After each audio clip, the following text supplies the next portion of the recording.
Mwiriwe neza mwese.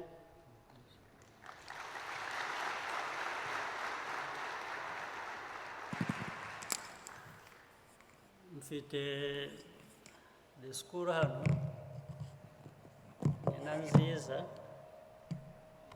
ariko ndumva biri bungore gusoma disikuru mu mwanya nk'uyu nguyu. Ndashaka ko tubigira ikiganiro.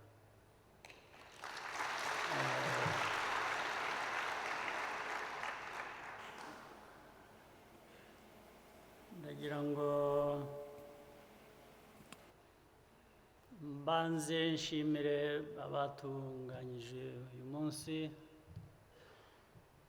bakadutumira. Nibutse n'aho byaturutse ngira ngo kugira ngo duhure twahuye uyu munsi, ngira ngo byaturutse mu mwiherero w'ubushize. Hari umwe muri mwe mu baganga basabye ko twazashaka umwanya tukicara tukaganira ibijyanye n'ibyo mwaganiriye uyu munsi guhera kare. Nkaba nibwira ko ari byiza rero, ariko naje no kwibuka ko hari ubundi twigeze kugira inama nk'iyi, ariko umubare ntabwo wangana gutya, ndetse n'ibibazo byari byinshi cyane kurusha uko bimeze ubu ngubu. Ubu ngubu ibintu byinshi byarakemutse, byavuye mu nzira. Ndibuka ko twagize inama mu 1999 y'abaganga. Nanone bamwe wenda muri hano bagamba mwari mutaravuka, ariko harimo n'abasaza bari hano bari bariho icyo gihe. Ngira ngo ni byiza rero ko tubona umwanya nk'uyu tukaganira uko twakemura ibibazo. Iteka hahora hari ibibazo bigenda bihinduka uko biteye gusa, ariko buri gihe kigira ibisubizo kikagira n'ibibazo biba biri mu buzima butandukanye. Ibyiza rero ni ugushaka uko twabisubiza.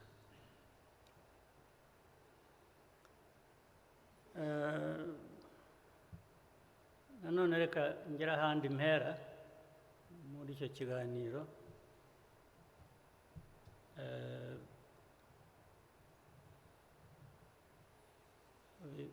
Uyu mwuga n'icyo uvuze, n'icyo umariye abaturage cyangwa igihugu,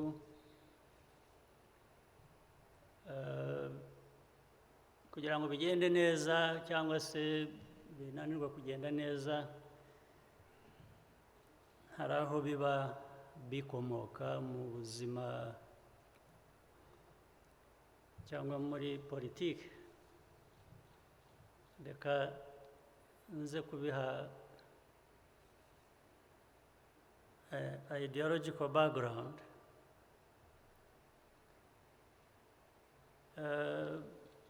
Muri za 60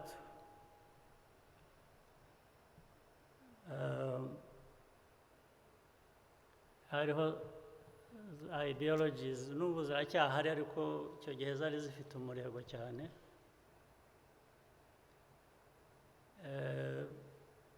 Nigeze kumva ko muri icyo gihe abayobozi b'ibihugu bya Afurika hari abayobozi beza baharaniye ibintu byinshi byiza.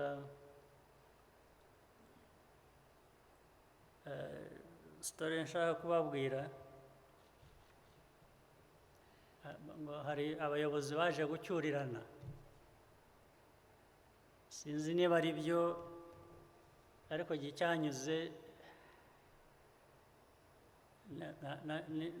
niyo mvugo gusa. Niba ari uwayihimbye cyangwa se niba byarabayeho ndabibabwira, ubwo turashakishamo icyo bivuze, hanyuma ariko ndaza kubigarura ku cyaduhurije hano.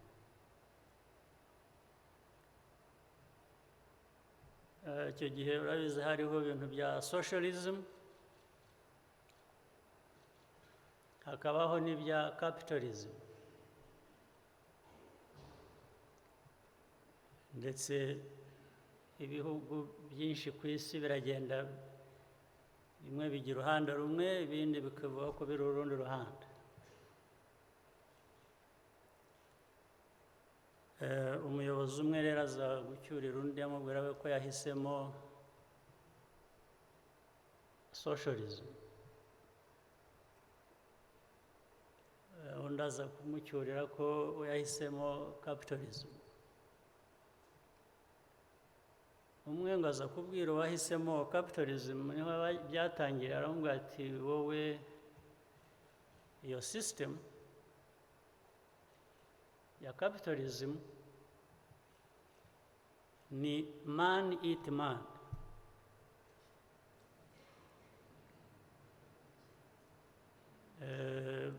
Babitindaho, undi aramubwira ati ariko iyawe yo ni man eat nothing. So ariko byombi I don't think they are sustainable. If you have a situation where man eats man, there will be no man left. But if you have man eat nothing, still no man will be left, because you can't live by eating nothing. Now, uyu mwuga icyo nahereye kuri ibyo ngibyo, nk'iyindi myuga ariko nayo tuzi,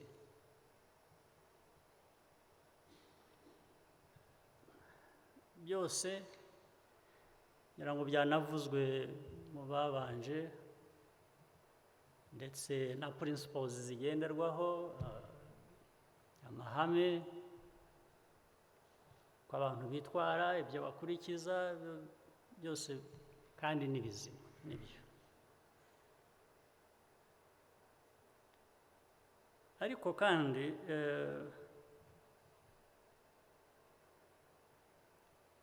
kugira izo principles ukaba uzumva,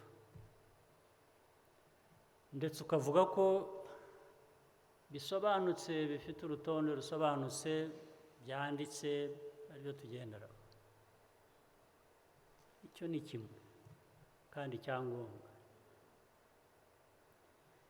Icya kabiri ni ukubikurikiza. Ni ibintu bibiri bitandukanye.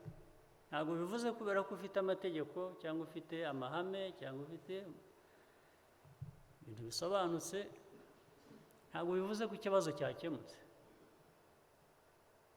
Ikibazo kiracyahari, kuko ikibazo kiragaruka mu mikorere, ukuntu ugendera kuri ya mahame, ukuntu yakoresha, ukuntu ugendera kuri ayo mategeko, ndetse niyo waba warayishyiriyeho uvuga ati aya mategeko niyo agiye kungenga, niyo azatugenga, hari akazi ko kuyakurikiza. Ibibazo rero byinshi duhura nabyo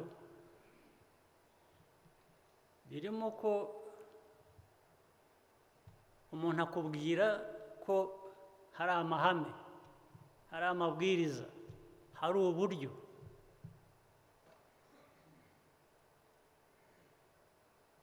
bigasa nk'aho ari igisubizo cy'ikibazo cyabajijwe. Ariko iyo uvuze ibyo,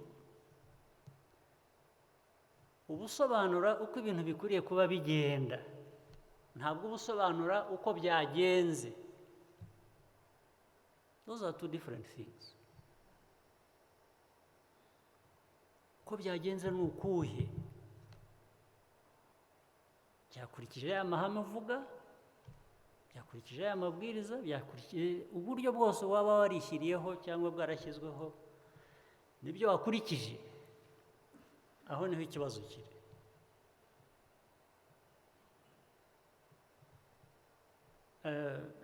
Mu by'ukuri hari ibyo umuyobozi w'urugaga nyirango niko babyita yavuze abashimira, bishobora kuba ari nabyo, ariko jye kubera ibyo ndiho mbabwira nza kuvuga, nabwiye minisita wa health undi amaze kuvuga ko twakwishimira ko hari umuntu umwe gusa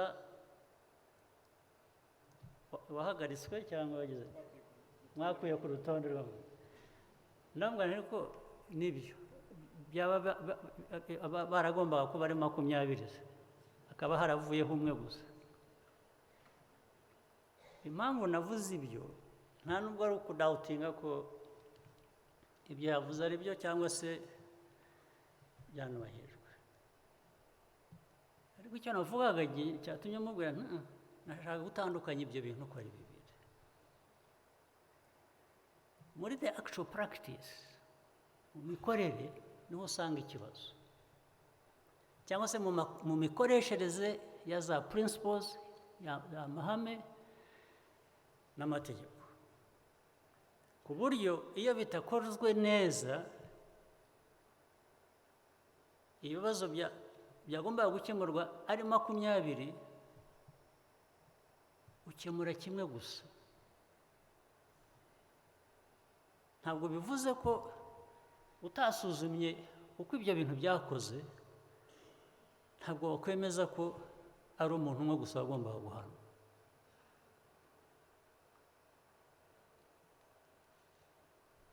Ikindi cyatumye mbivuga ntyo ni iki,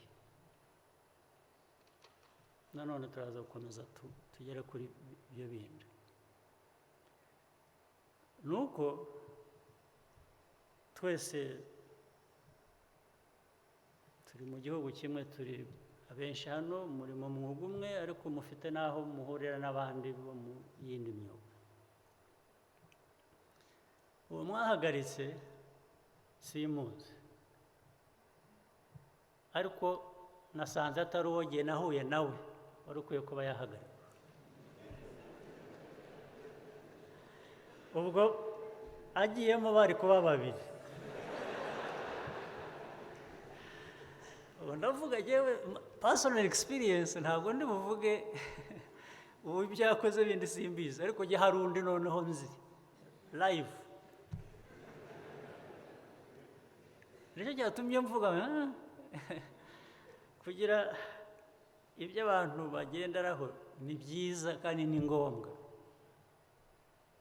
ariko ntibivuze ko wabigendeyeho. Kubigenderaho n'ibindi bintu nabyo bigomba kwitabwaho, ndetse no kurusha, kuko nibyo bitanga. Ariko ubwo ntabwo nirwa ahangaha, ntabwo ndibwirirwa mbabwira uwo ari we cyangwa ikindi, ndaba mbyihoreye, ngenda bikoresha kugira ngo dukomeze ikiganiro cyacu neza.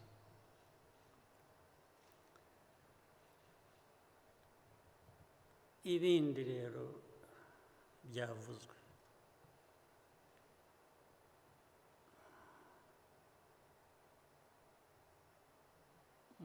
ari byo nahereyeho bya ideology, ari n'ibyo bindi nayo maze kuvuga mu kanya. Mu bantu, uburyo bw'abantu bagenderaho, bakoreraho, hari impande ebyiri, ndetse no mu mwuga nk'uyu nguyu, ndetse nabwo byavuzwe. Umuganga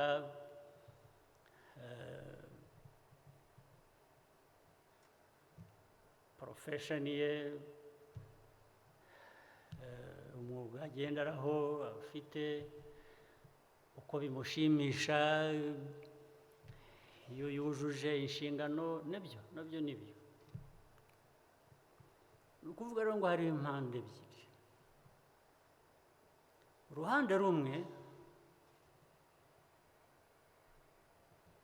ni wowe wowe the professional, the practitioner, umunyamwuga wakoze investment muri wowe, uriga, uramenya ndetse ibintu bikenewe. Ibyo ubwabyo ni ishema kuri wowe nk'umuntu. Icya kabiri, cyangwa se gifitanye isano n'icyo kindi, nk'umuntu nibyo urashaka no kubaho muri uwo mwuga neza, ushaka ufite pride mu mwuga wawe, mu bumenyi bwawe, mu investment wakoze, ndetse bigomba no kukugira n'akamaro nk'umuntu wowe personally, bikongera kuri ya satisfaction cyangwa kwa kwiyumvamo ko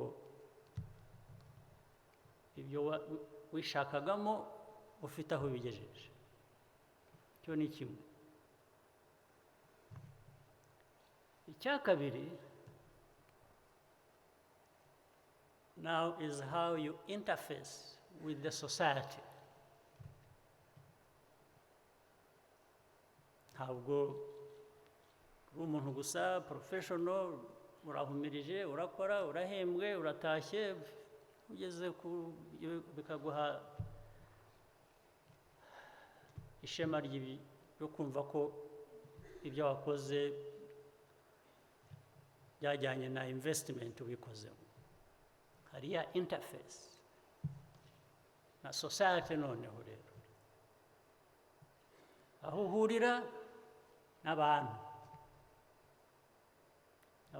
the patients, not only the patients, n'abavandimwe babo na families zabo bose bari implicated.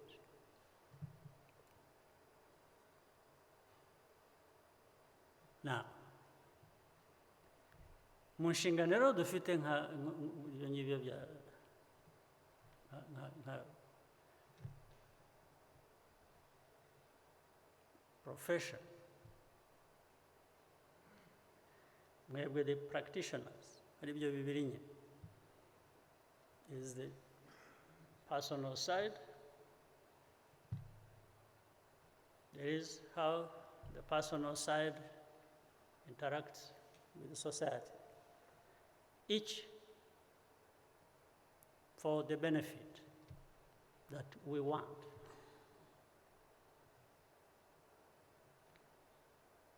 Hanyuma no mu byaganiriwe byizweho kare numvise mu byo batubwiye, izo mpande zirimo zombi, ariko ko nakomeje kubyumva nabyo zirimo zombi, ariko ku buryo budafite balance ihagije. So the task we have is to create that balance. Kuko nabwo ishyize imbere gusa kuvuga ngo nimunkemurire ibi bibazo, kimwe, bibiri, bitatu, nimubikemura ubwo nzakora neza, nzageza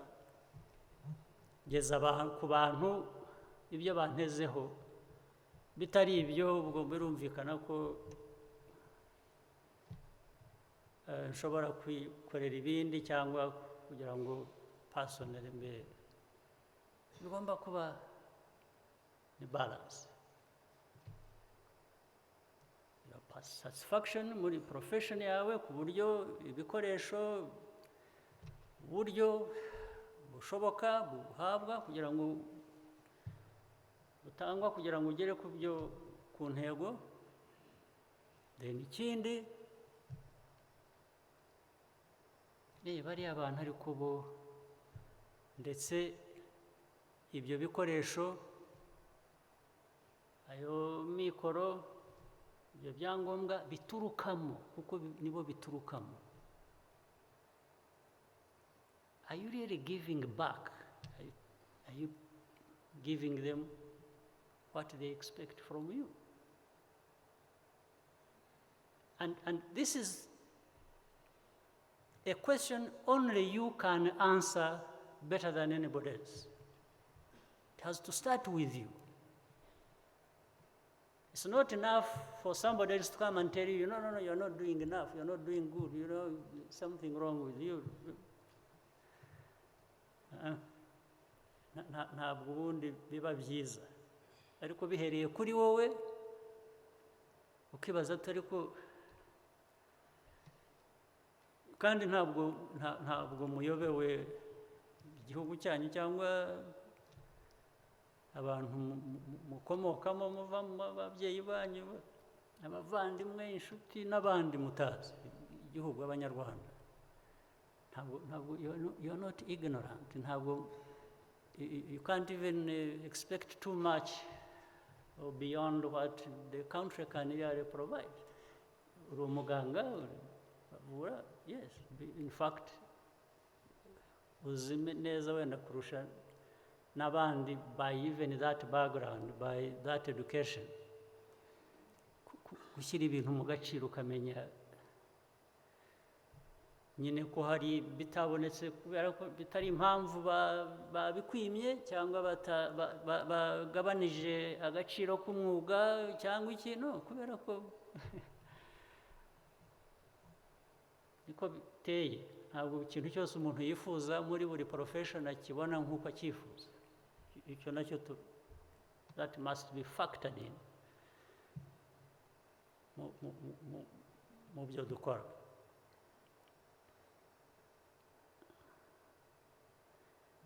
Now, while I'm saying that,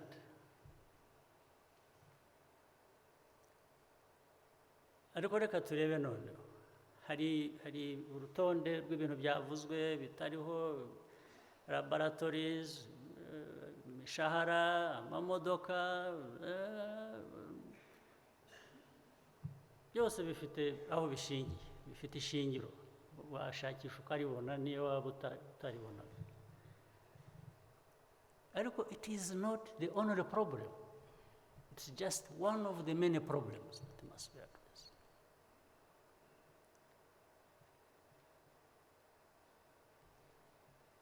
It is one of the problems zishobora gukemurwa n'abandi batari abaganga, ndetse icyo gihe ushobora kuvuga leta cyangwa ukavuga abaturage, leta ishingiraho nayo mikoro n'ibindi. Ariko you are even part of that solution that we are looking for. It's not just coming from somewhere else. It's coming from you as well, depending on how you understand what the problem is. So you must contribute to that. Now, ikibazo rero kikongera kikavuka kuvuga ngo ariko se ni ikibazo cya mikoro yabuze gusa cyangwa ibikoresho? Byaba ari ibyo naho in fact wari ukwiye kuba uvana amikoro wowe nk'umuntu uri muri uyu mwuga ntuyahavane. Icyo nshaka kuvuga ni iki? Some simple things, ibintu bimwe bito bisobanura icyo nshaka kuvuga.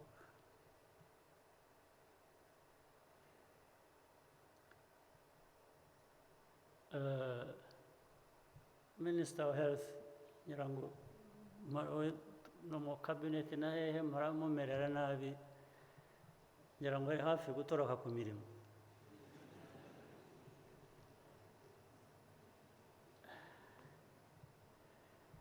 Ariko ikibazo cya mbere kiri hehe?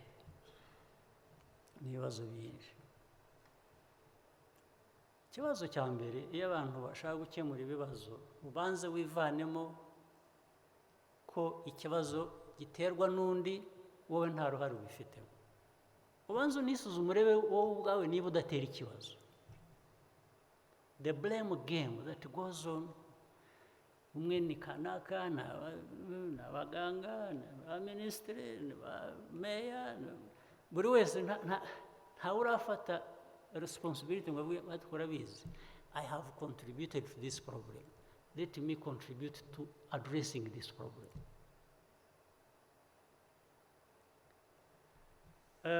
ubwo nabaza minisita agashaka kunyereka ko ikibazo atari we ahubwo ari ikibazo cya minisitiri uwahozeho nawe n'uwahozeho mbere ye bamara kurangira yo guhera aho twahereye uriho ndetse akaburemenga uzaza ubutaha the future minister is also blamed for the problems. It's a very serious matter. Aho buri wese yanga gufata inshingano z'ikibazo ngo nawe ndetse yibonemo ko afite igisubizo cyangwa ashobora kuba nawe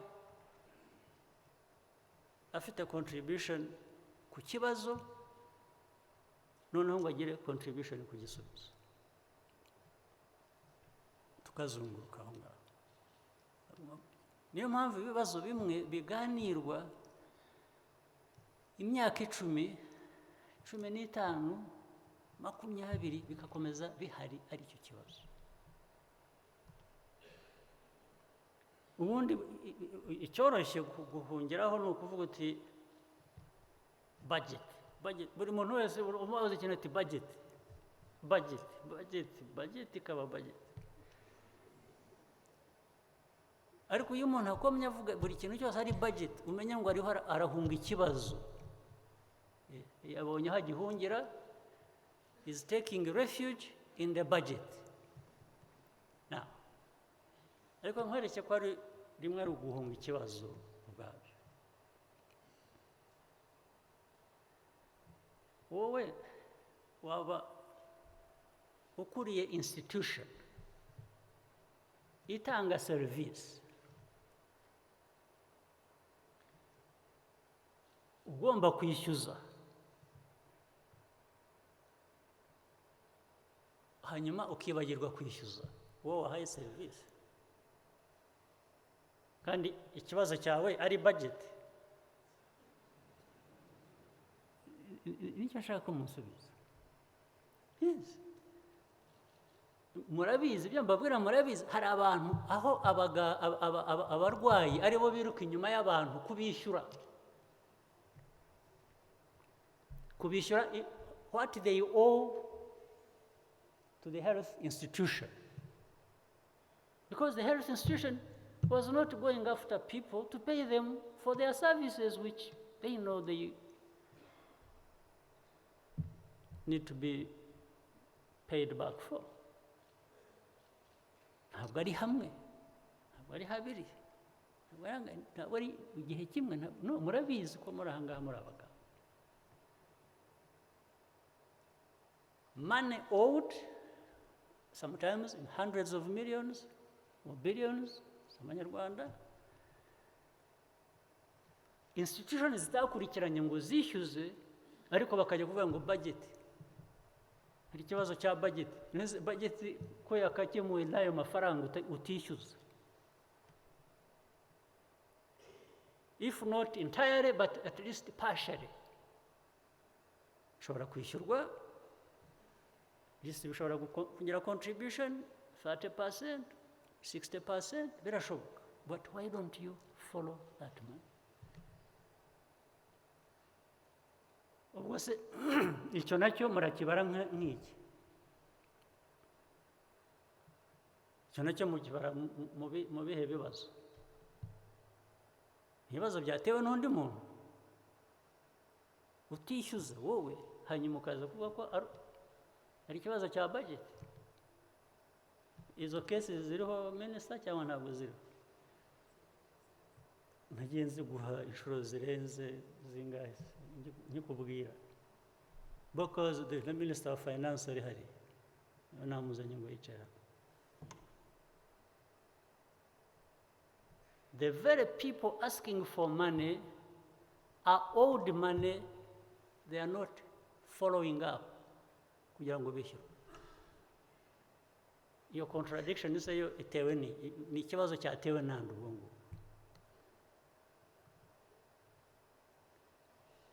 Or hakazindi carelessness. Again, I can tell you from personal experience.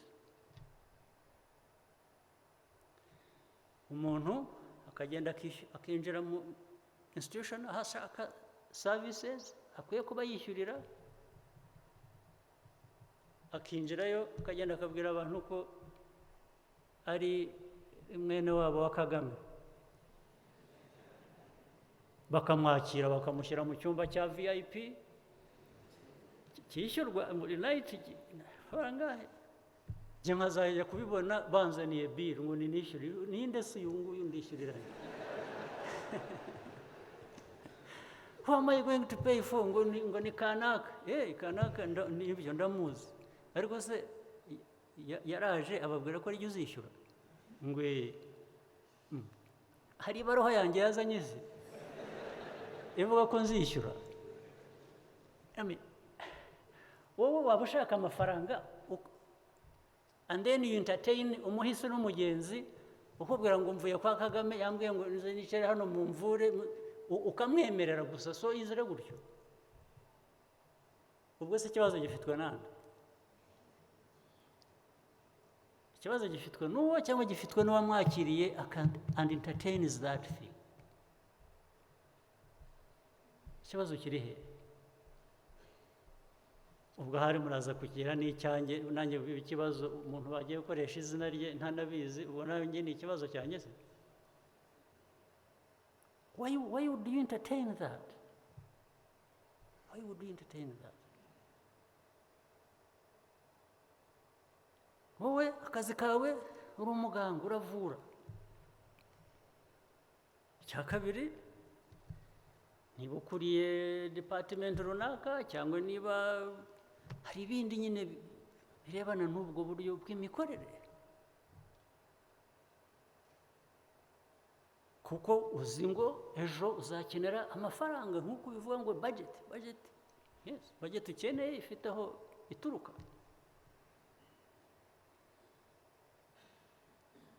So mu byo mwavugaga principles n'andi mahame abantu bagenderaho n'iki, mukwiye kuyasobanura mukayasobanukirwa and then practice it. You can't just have it. Ndabaha izindi ngero zigaragaza just that if it can happen, anything can happen.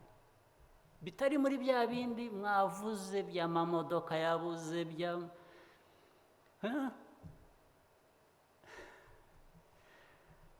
even n'ukuntu abantu conduct ukuntu abantu bifata ubwabyo. Mbwira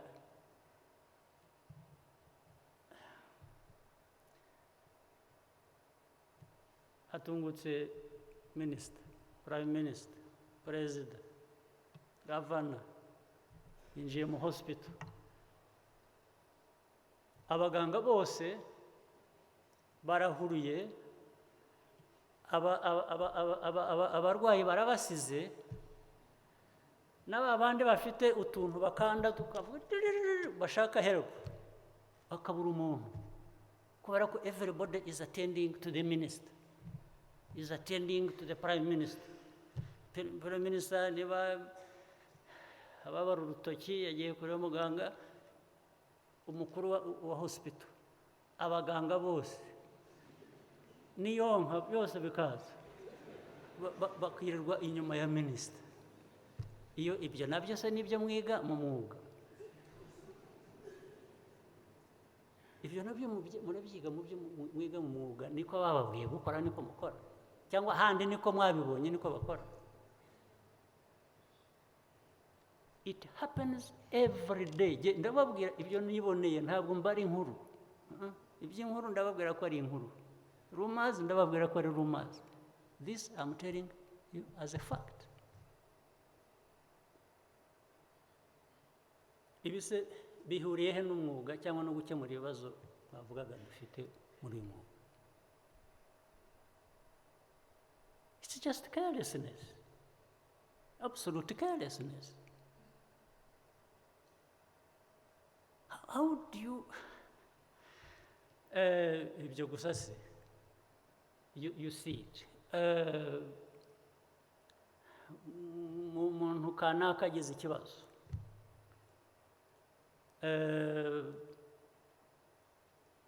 wenda yagize ka accident cyangwa yagize whatever, agiye mu hospital runaka, Pfizer hospital, HU, arahageze, baramubonye, ni wa kanaka, umwana wa kanaka, no mu emergency ugasangamo abantu bangana nk'uko mungana. How does a professional like you, how do you entertain it? How do you entertain that somebody will come kubera perceived importance? Mufite abantu mushyiraho some importance, baba abo muri leta, baba abo hanze ya leta, bandi hari abandi either who are known in the society for different reasons. Umuntu arahageze, the whole institution crumbles to go and pay attention to that person, including no muri ICU, bimwe mwita intensive care unit. People follow, bakagenda bakageramo, umuganga araho, hari abantu 12 barimo arabasobanurira. I mean, why do you do that? In your discretion, with anybody else you want to entertain, I guess we remove powers, but a mob, why do you accept a mob intensive care unit? Why would you do that? Ibisa nabyo bihuriye he na budget, bihuriye he no kutagira imodoka, bihuriye he no kutagira. It's just bad practice, it's bad habit. You are not fulfilling the other principles you are talking about of the profession. Absolutely not. Absolutely not. Ndabibabwira kandi mwavuze ko abaganga munagira na honesty, mugira na so ubwo I'm sure I'm in a good place. Nimbibabwira mubitware nyine nka I'm one of you muri kwa kwemera honesty no kubwizanya ukuri. What budget do you need to correct this? How much money do you need? Ni mwebwe abaganga mbaza.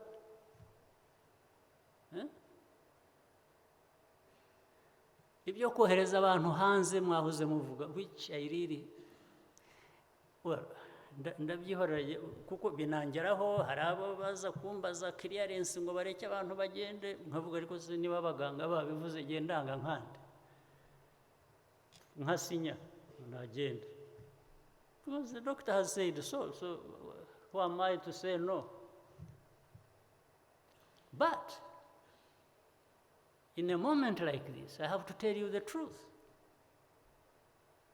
Much as I have signed up to that because I respect your profession and your advice, I'm not satisfied that every day that advice is the right one. Again, because of what I have experienced, what I have seen. I'll give you an example. Again, what I have experienced, it's not a rumor. You go, I went visiting somebody in a hospital. The person, I think, had eaten something, and when you have eaten bad food, you know what happens. So the fellow was, hanyuma njya kumusura, icyambere ubwo nyine ameze nabi, musanga aragaramye, arahumeka nabi, muri ya moment hagati when things are not running out up and down, ari ku telefone mu gitanda aravugira kuri mobile. Okay, maybe yaratabazaga, but the same doctors were attending to him. Habya bindi navugaga, hospital yose ihurura kubera ko haje perezida kureba umurwayi. Abaganga baratangira baraganira, harimo n'abanasi batangira baraganira, ndabaza nti ko byagenze gute, uyu muntu yabaye iki, what happened? Batangira barambwira, mbaza umuganga, ariko se ibyo ni ibintu bigomba gutwara umuntu hanze? Ubwo barega byangezeho barashaka barahuruza ni emergency gutwara umuntu hanze. Two things happened that were interesting. Umwe muri abo who were attending to the patient aza kuvuga kandi azi ngo the patient aramwumva, you know, ngo hari abandi bantu, ngo hari undi muntu avuga n'izina rye, ngo yaje hano ngo arwaye nk'uku, ngo hanyuma ngo abantu barabirangarana, ngo bagera bitya ngo arapfa. Ubwo urabivuga umurwayi, so umurwayi we yahereye ko abona ko agiye gupfa, nibabirangarana arapfuye. Kwanza ubivugiye iki iruhande rw'umurwayi? Why don't you consult? Noneho ndabyumva, ntabwo ariko se mbaza umuganga, ntabwo wowe mbikora deliberately nyine umurwayi yumva, nabaza ariko wimbwiza ukuri, uribwira ko ari iki? Ndabaza n'umurwayi, ariko usanzwe ubirwara cyangwa ni gatoya, nawe atangira kuvuga ko akeka ko ari ibintu yariye, ahantu yagiye yariye, food poisoning. Noneho mbaza umuganga, nawe tell me, wowe umuganga mu bumenyi bwawe, tell me, what do you think? You have assessed this? How bad is it, or what really could it be? Bigomba kujustifyinga. Ubwo rega impamvu nabaye involved, bashaka kumutwara South Africa basaba na passport kubera ko abantu batakibona visa, dushake uko tumuha official. Ubwo niko byangezeho, tanga official passport kuyiauthorize. Namaza tell me, wowe nk'umuganga rwose mbwiza ukuri. Arambwira anyongorera buhoro nyine, wengera ngo umurwayi atumva ati ni food poisoning. Ati niho vuga ati n'ubundi nari nabibabwiye, ariko wabibabwiye wowe umuganga, you are the one in charge of this patient. You have allowed it to go out of hand. Get out of hand ku buryo abantu bahuruza ibintu bigacika.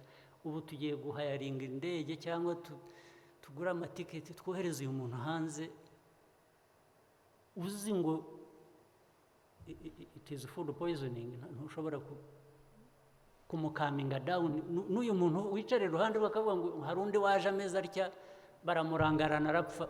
So, you know, ibi honest nimumbwire, ibi nabyo birashaka budget. Budget ise ahubwo ko ugiye kuyimara utwara abantu hanze batakwiye kuba bajya hanze. Why are you sending people outside for things you know don't deserve to go out anywhere? To go out, nibwira ko ari ukuvuga ngo wohereje umuntu ahantu hari ubushobozi burenze ubwo mufite. Niyo interpretation ubundi nayo ikwiye kubanya. Ariko kohereza abantu hanze has become something to appease the patient, or to appease somebody, a relative of the patient. Really, how do you entertain this? And how do you explain it?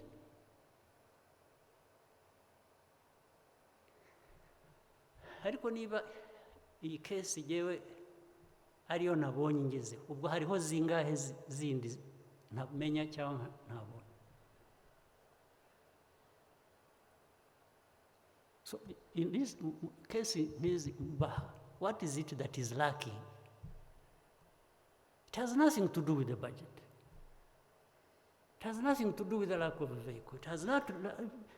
It actually doesn't even have anything to do with lack of knowledge or skills. Murabifite, but you are abusing it.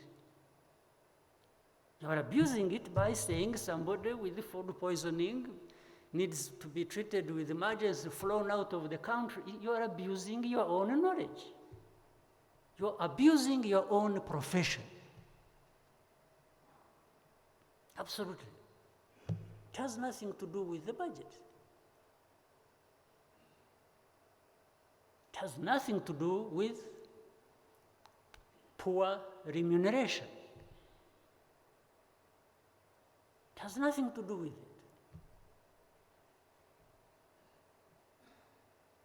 It has nothing to do with laboratories that are lacking in one place or another. Absolutely not. So, what are we waiting for to correct this? What do you want? Nk'abaganga kugira ngo dukemure ibi byose ndiho mbabwira biraho bidasobanutse, dukeneye iki noneho nacyo ngo tukiganire. Amafaranga nabyumvise amwe yaboneka andi yabura, wajya mu Minister of Finance akagutera utwatsi akakubwira ko nta yari buguhe, mugasubirayo mukarwana wenda ukavanayo makeya. Ibyo nabyumvise. Ibyo bindi byo, how do we handle it?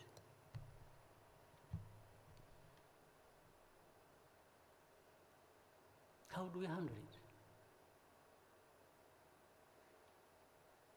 Uraje winjiye mu hospital, somebody is looking for a service, uhasanze first gives you a look,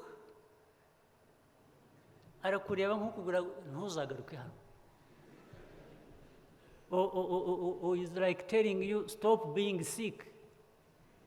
That is okay if that order could be effective. Maybe people won't be sick again. And it is normal, it is normal.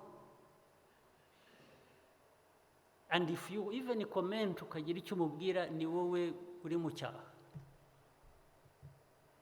Yes. How do you explain that, please? Mubisobanura mute?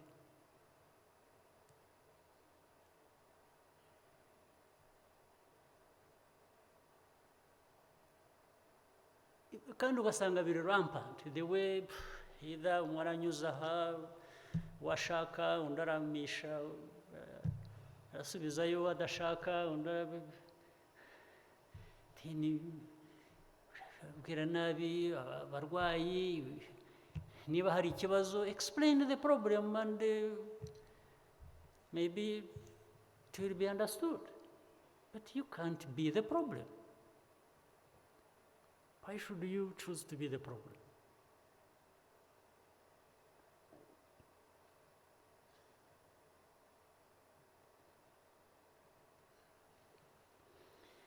Ibindi mwavuze by'abaganga, Minister, numvise.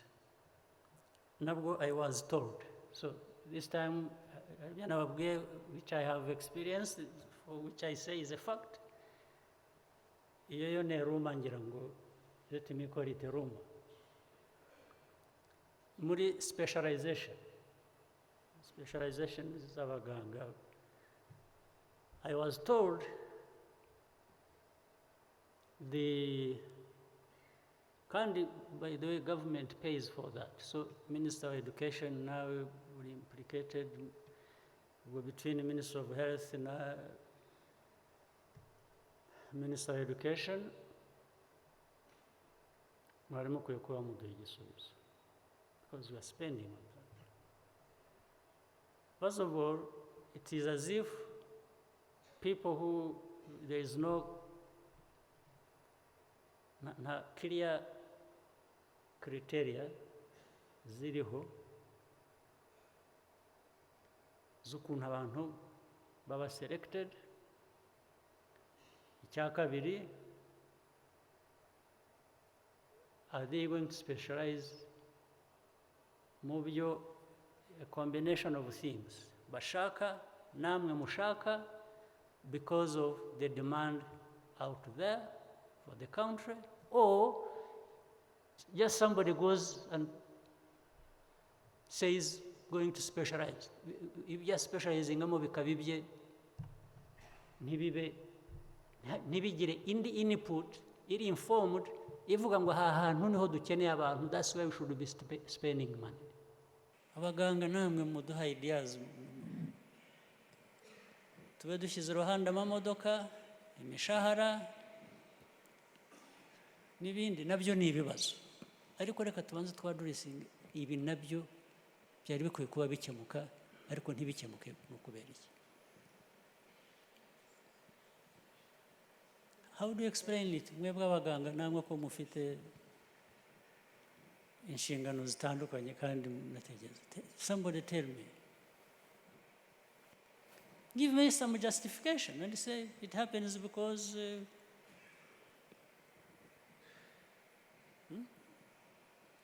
kumpa igisubiza gusa ngo no poor planning. Ubuse poor planning igenda ndayikemuranye.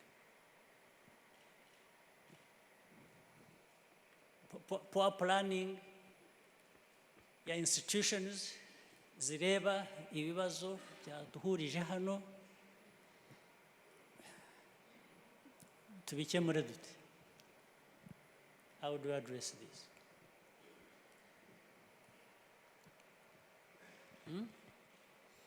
You very good doctors, tell me, how do you address this? How do we address these problems that have nothing to do with the actual difficulties as we have stated them, but are within our means? Yes. Your Excellency. Thank you very much, Your Excellency.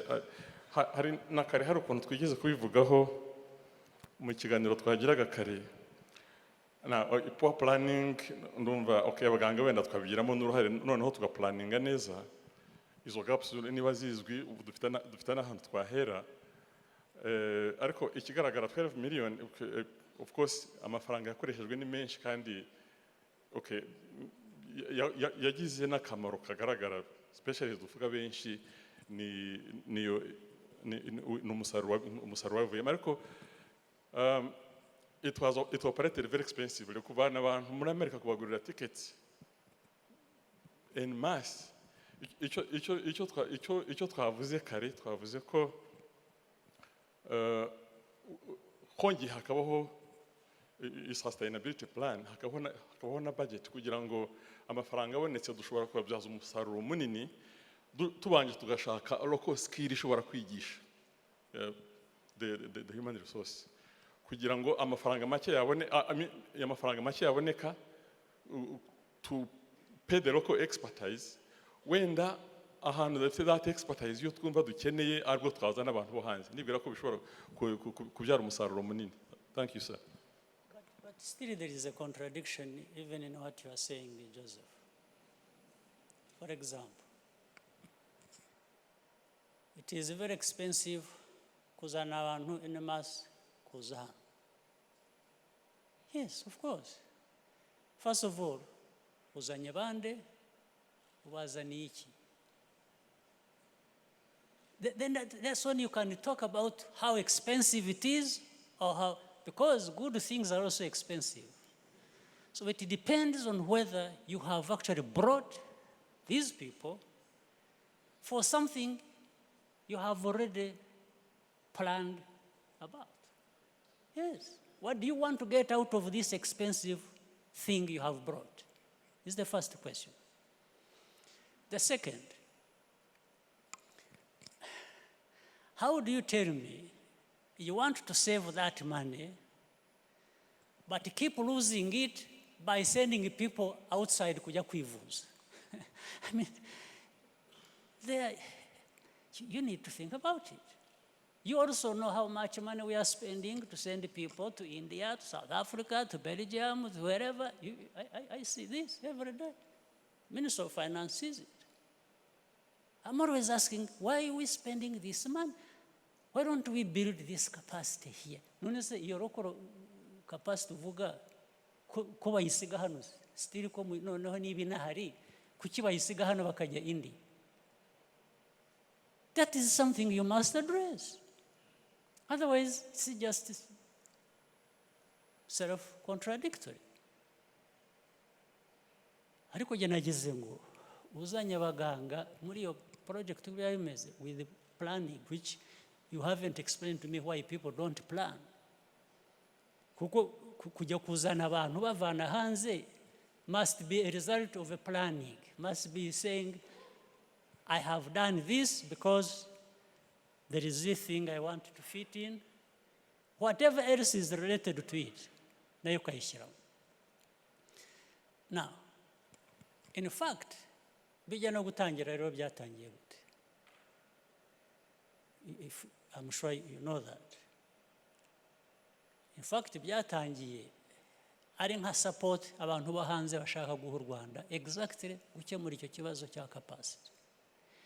And those people from outside spent their money.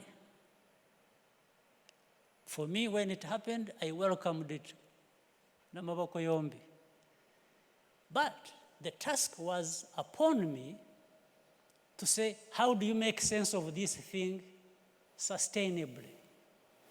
For now, somebody is paying, but later on, when it comes to you paying, what will you have got out of this, first of all? Secondly, what are the gaps remaining that you need to address? This is not going to be done or achieved by somebody else thinking for you, or by just saying, oh, there is the local capacity here. Yes, local capacity nayo utaplaningiye nayo ifite ibibazo nyine. Because you will even miss na local capacity ufite ntuzanayimenya cyangwa you will not use it properly because you have not thought about it or you have not planned around it. Ariko jye nibwira ko iyi opportunity that may even have problems, but it is up to you to optimize. Kuri opportunity yabonetse, to get more out of it, and to use it to solve the problems that are still there. Nobody else is going to do it for you. Absolutely not. So I don't understand what is being talked about. Yes.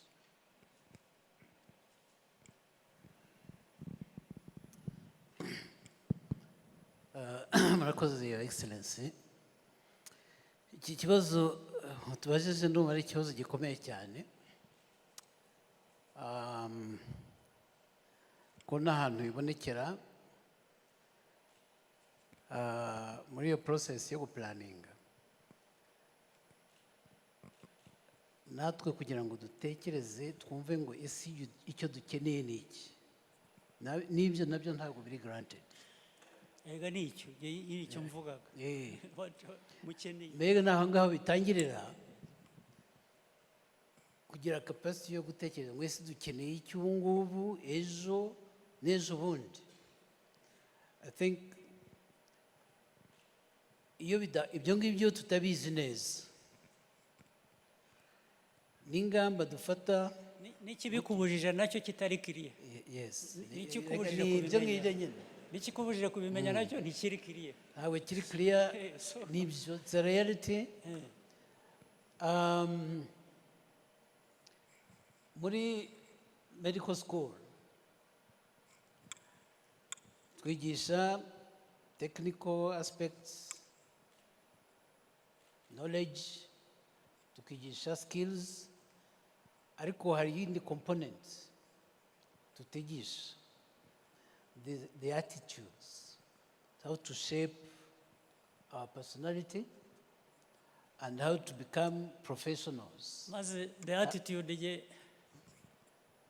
at least muri ibyo ngibyo I have some knowledge. Yes, I yes, thought I had been trying my best. Ibyo bya attitude ibyo nta nubwo byarangirira mu medical school. Attitude niyo mpamvu by the way buriya ntangira kuvuga ibyo navuze ibintu biri ideological. You know, to have a doctor who is not connected with the history, the culture, the problems of the country ni ikibazo. So I don't expect even abaganga kwiga ibyo bya attitude, but baranabyiga ntibabyigira mu medical school necessarily, ariko babyigira mu society barimo. Yes, these doctors, some of them, by the way, you saw them in uniform, even though I said some of them were born yesterday, others are as old as I am, but they were even part of the whole struggle. So that attitude should not be lost. They know what no, n'abandi batari no mu uniform. Some of these people have been a part of the change abaganga benshi bari hano. This country has gone through. That is normally what forms the attitude. You see?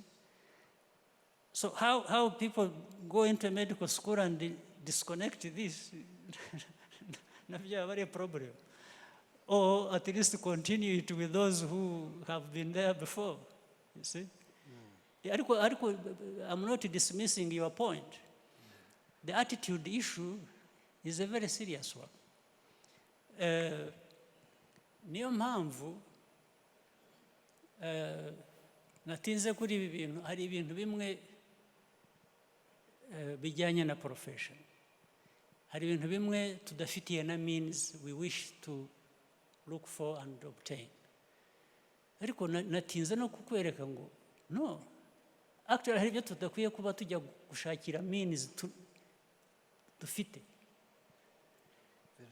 Yes, why people don't use what we have means for or get it right has a relationship with that problem you are talking about.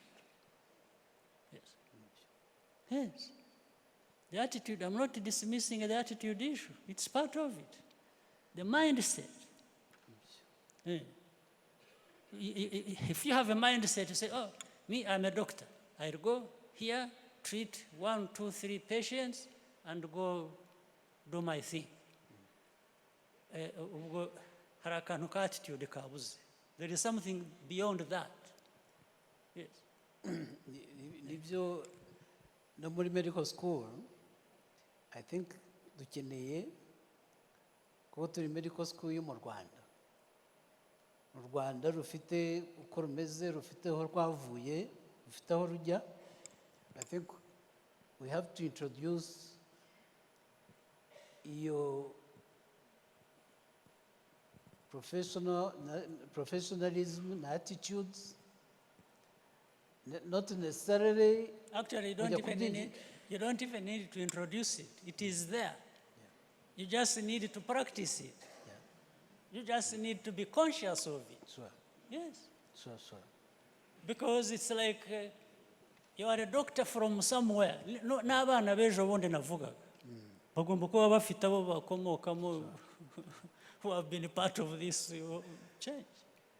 It's there.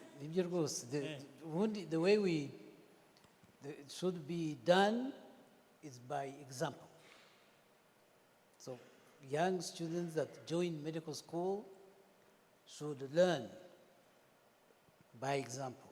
Babona uko their seniors bakora ibintu. I think maybe your aspect ntabwo tuyishyiraho emphasis bihagije kugira ngo uzavamo uzarangiza avuga ati this how things are done. I think this is a very important aspect kandi byakwiyongera of course kumenya attitudes, kumenya n'u Rwanda generally uko rumeze n'aho rujya. Iyo rwose it is a package that we need.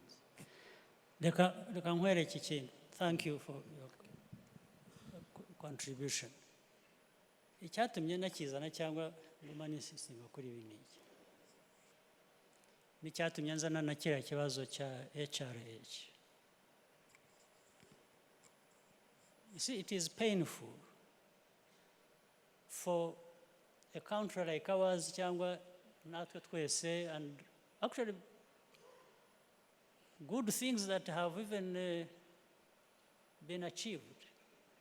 History, public health and other health issues in Rwanda that have had even international renown.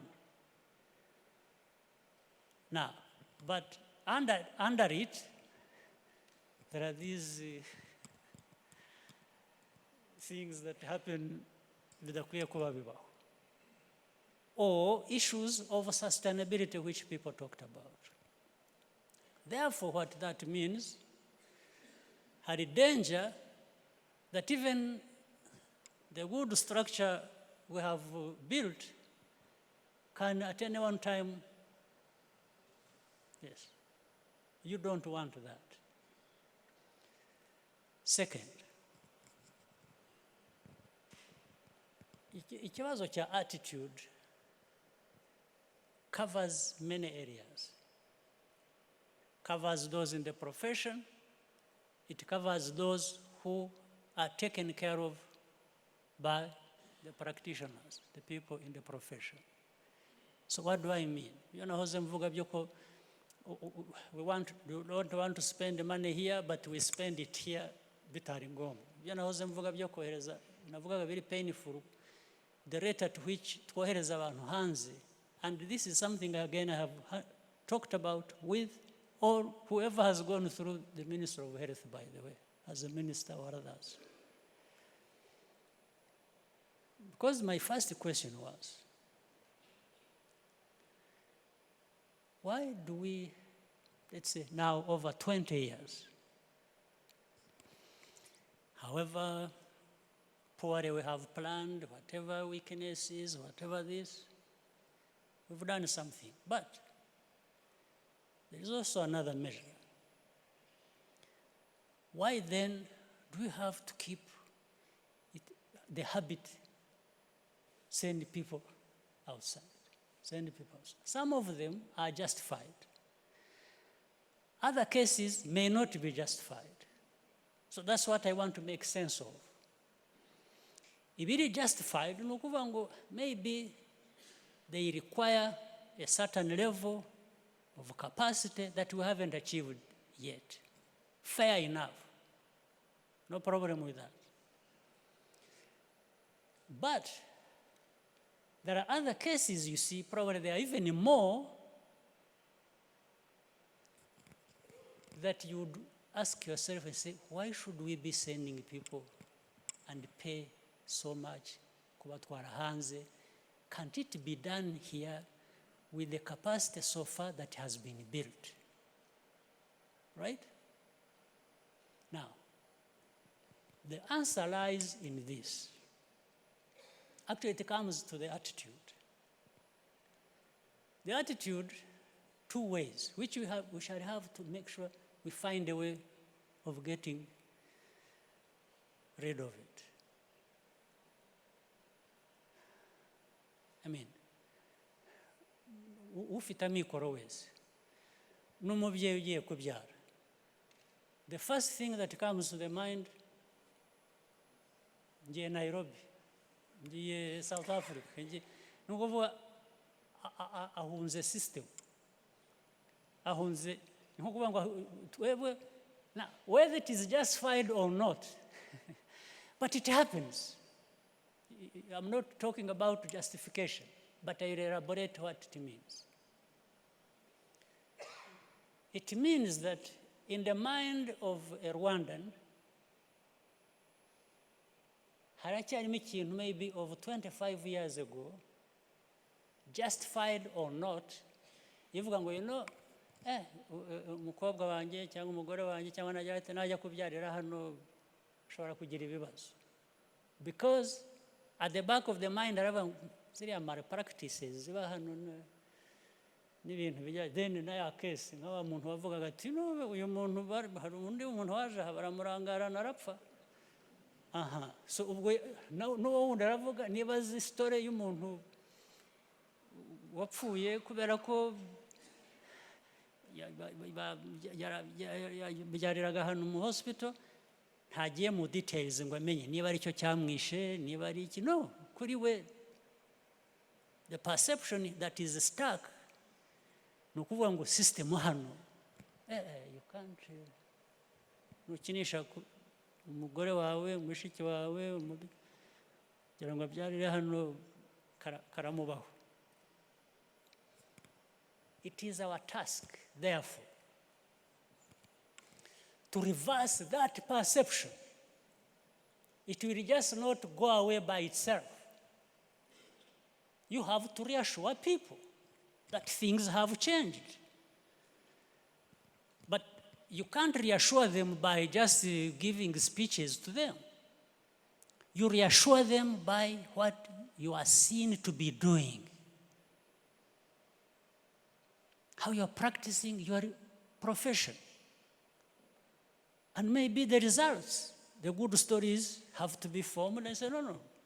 Uravuga ibiki wowe uravuga uko ababyeyi badashobora kubyara hano. No, look at this case, this case, this case, this case. Because maybe they are there. Or there is this clinic, there is this hospital, bafite ibyangombwa bigiyeyo, they attend to you, there is somebody who will, ariko niba azi indi story ivuga ngo no natwaye umuntu ngo ajye kubyara bigeze nijoro umunasi switching off arigendera kandi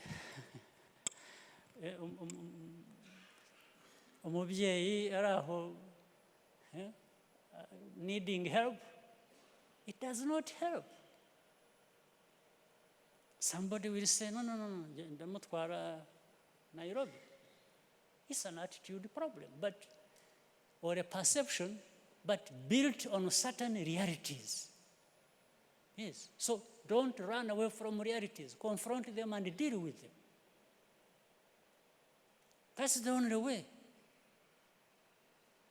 But you have to reverse this whole thing, the attitude thing, the perception thing, and it cannot be done by nice speeches, by some arguments of principles of these things. No. The person who is seeking service from you deals with real issues. It's either they got the service, they got it the right way, and the results were clear. Never have any kibazo cyasobanutse ko it's not because of where the person was taken or who treated her. It's because of a clear problem which can be explained. Icyo gihe abantu barabyumva.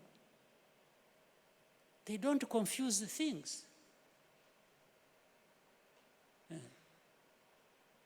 So the attitude thing is something we must work on.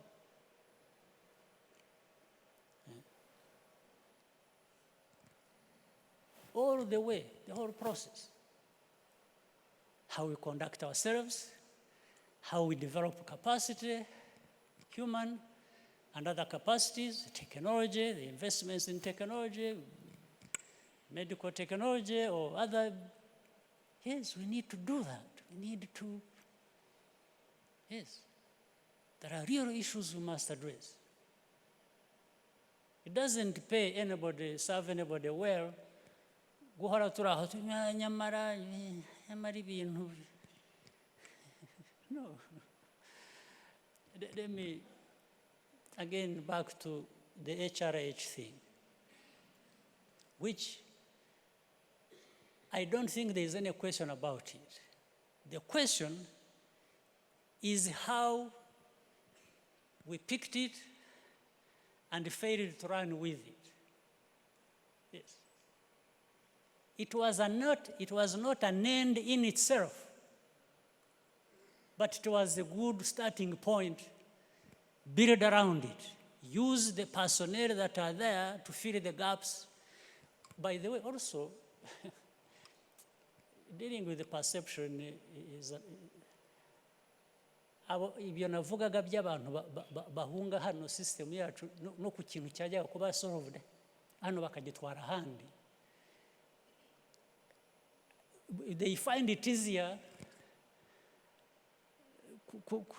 to go to somebody wavuye mu US waje under HRH kurusha somebody they know who even has the same capacity, and just because of that history ibyacu bariya ntubazi cyangwa se barabazi anyway. Wenda hari abahuye nabo ibyo simbizi, ariko icyo nashaka kuvuga ni icyo nashaka ni ukuvuga ngo there is a sense of reassurance, even that's that. We have so many people abantu bavuye muri izi universities, so mu US abaganga buriya batarana kuvura, one part of the problem has been addressed. Yes, I mean, we are dealing with human beings. Yes, I mean, you know psychology very well.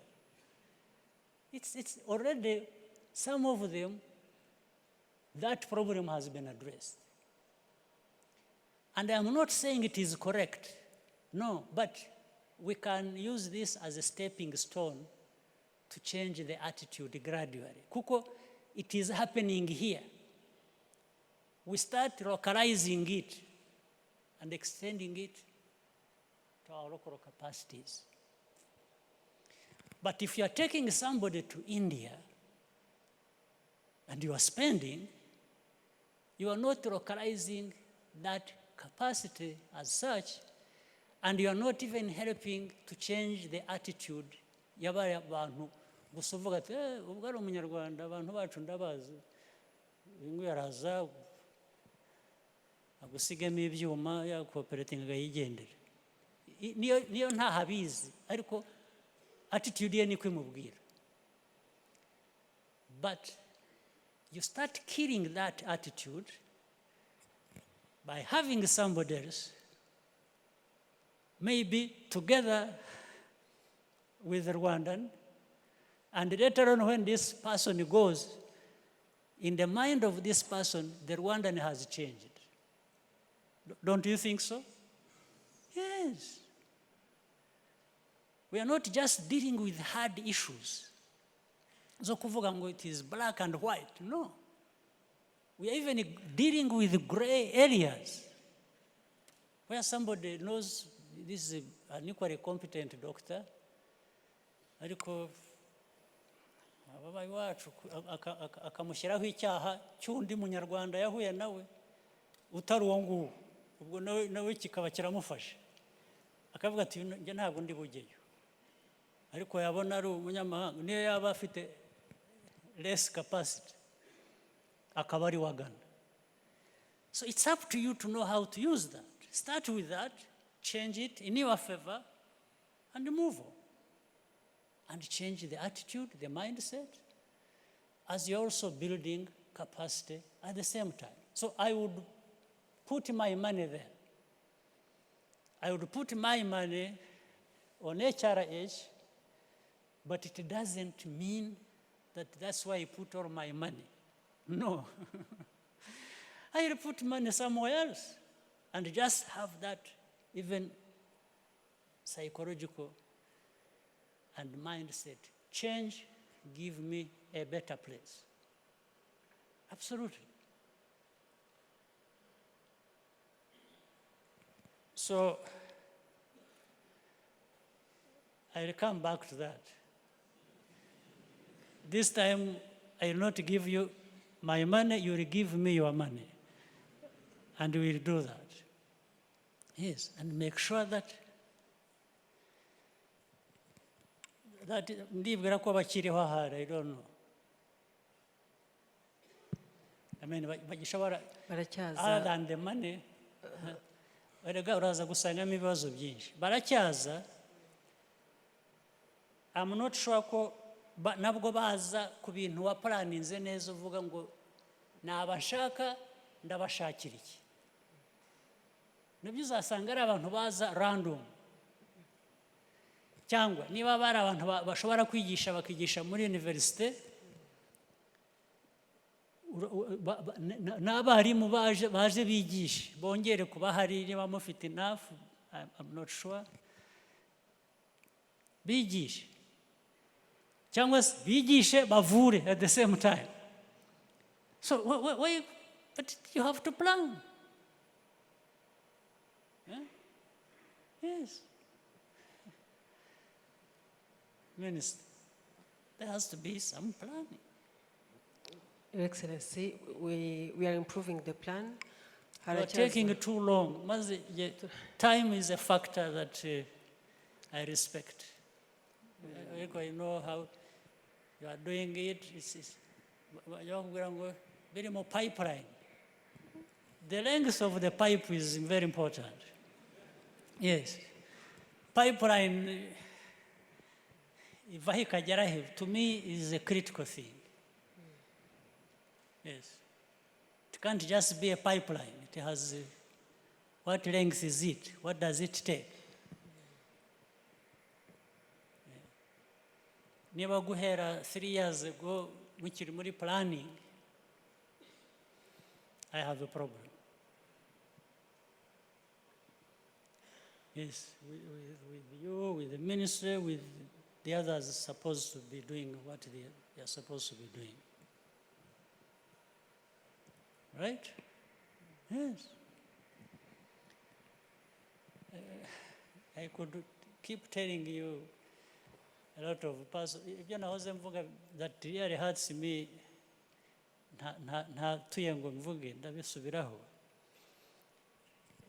I really am hurt by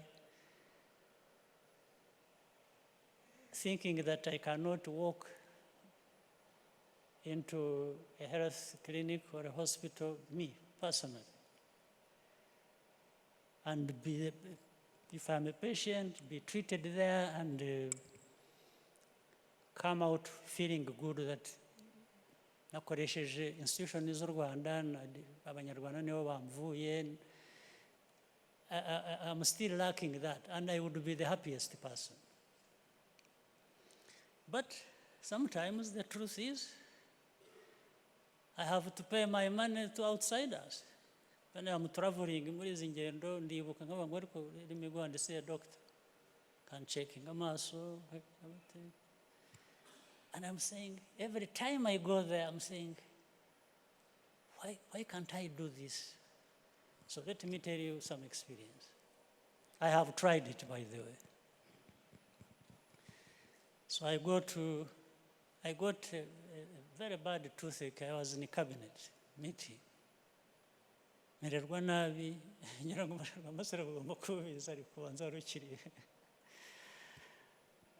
So I rushed it after cabinet and by afternoon rushed to the hospital. So njerayo dentist around there. Who is the best dentist around? They told me, I don't know what the truth about it, again.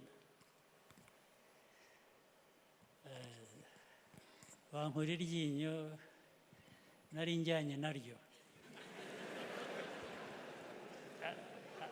Absolutely. It's not a joke, it's a real thing. So, Mara, so many days bedridden almost. Okay, this ibibaho, maybe it is the fault of the patient. And such a things happen. Then several times I went back, and other times I had an eye problem.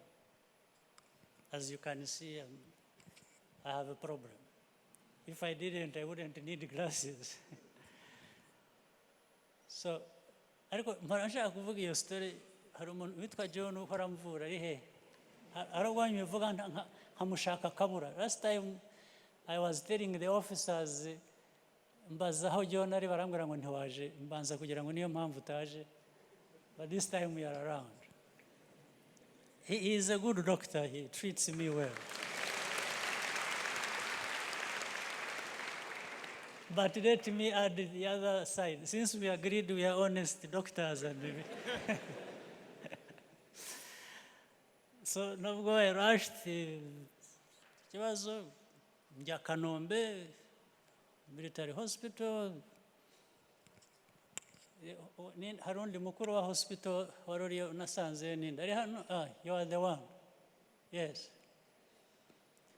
So ndicara, mwicare ntacyo, uzi bya bindi biriya byuma ahubwo yarashyira akananwa hano bakagira batya. So when I did, one of the things on the machine fell off.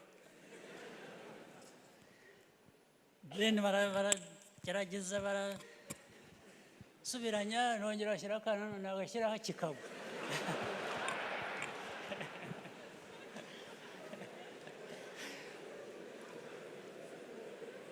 We went on and on and on for a long time. The whole thing was disintegrating. Bagasudira,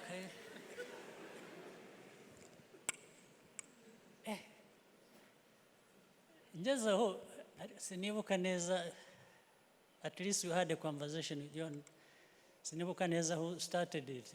Avuga ntariko baza ariko se hano nta kintu mugira gifunctioning. Ndanamubaza ntariko ubwo ko ari igihe bibayeho, namaze niko hamuvura amaso ubundi ngwe. Nabese abantu baza hano murababeshya mukababwira ko mubavurira he. Iyo niyo department y'amaso ngwe irimo imashini imwe that is falling apart every time you try. Niba naramubajije, niba ari bambwiye, arambwira ariko ati hari ahandi nkora, ati njya mvurira abarwayi. Ntinarahumvise nti hafi no kwa Rando muri ibyo bice. Ntabwo se kwirirwa dutoragura ibigwa kugira ngo abantu nk'ayo akaba ariho mushyira mu modoka turagenda. But then I kept wondering, I said, Jesus, ubu head wa military hospital yararaho yarahagaza, ubu turaha in this hospital we have good doctors, but everything else is falling apart. So how do these good doctors treat people with things falling apart? Then ibyo birarangira cyangwa it was before, again back to my teeth. Nabwo ndongera ngira same problem y'iryinyo.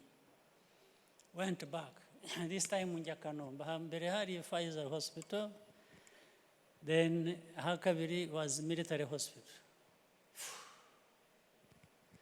Uwo muganga nawe agomba kuba ari hano.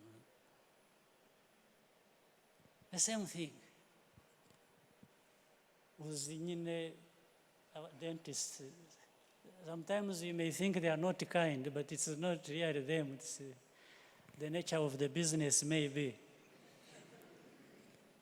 But they really turned my mouth inside out.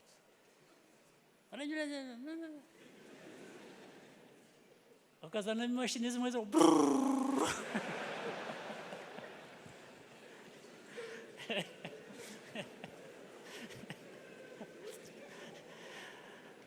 until I had to be the one to say, ariko ibi bintu byose byanyuze ndabikira he? Where do I put this thing? They had not put hari ubuntu batega nothing. Where do I put this thing? So I'm telling the doctor, they say, where do I put this? Wowe uri urankorogoshora uratera ibibazo, but you're not mindful of the next steps. No, ubwo baba barabizanye. The thing looked like it is of 19th century. Yes, the other thing that loses color and loses shape and so everything was, I said, how are you fellows, how do you, is this, no, okay, ninjye mwabinkoresheje, but I guess others, batari jye iyo baje hano ibyo uko baza barembye, cyangwa wenda batamenyereye ugomba gukora neza, but this is not something you expect to be having. So, ariko se murigisha abaganga, we are developing in many ways, ariko ibi bintu bikaguma mwebwe iyo mubyumva, what does it speak to? How do you train doctors? How do you train technicians? How do you invest? Ariko ibintu bikaguma ubona How do you explain it? How do you explain it?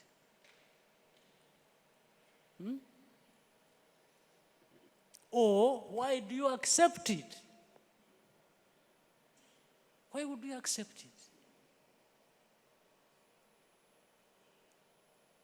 Ariko leta rero ni intambara, modoka, imishahara, ibiki, okay, fair enough. We can attend to that. But what about what you have to attend to? What happens? What happens to these other things?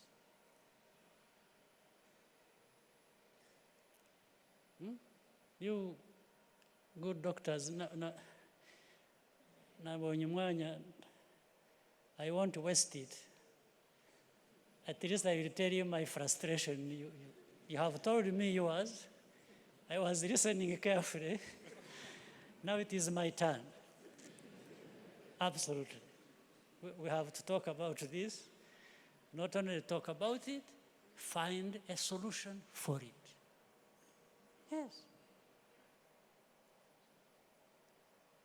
We can't change everything else about us and then still remain in bintu biraho you can't understand.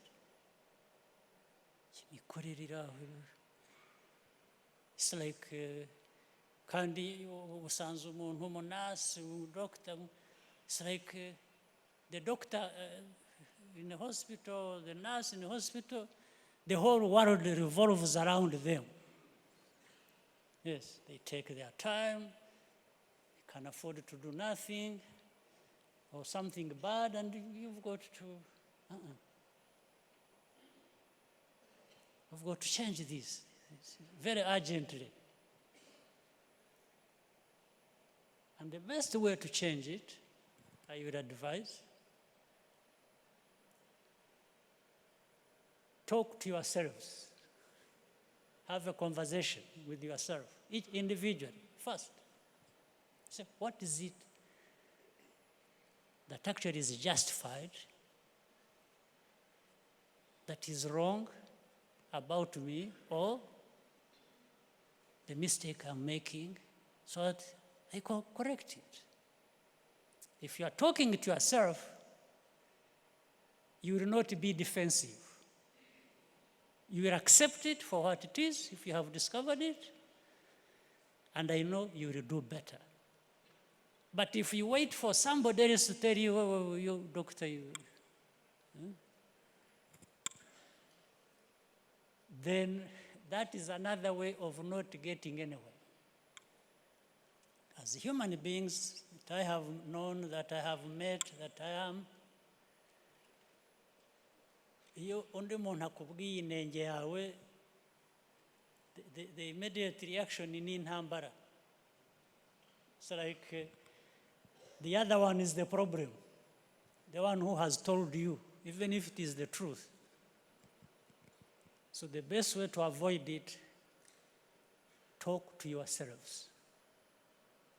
Just accept certain realities as we see them, as we know them, but try to say, there is something we can change. And starting with myself, with me, I need to re-examine myself and see what I can change. And make an effort to do that. Hanyuma uzahura n'abandi nabo bakubwira ibindi and all right? But we can't afford to have our health system either decline or not move forward as fast as possible. Okay? I wouldn't have said all this in my speech, so thank you for listening.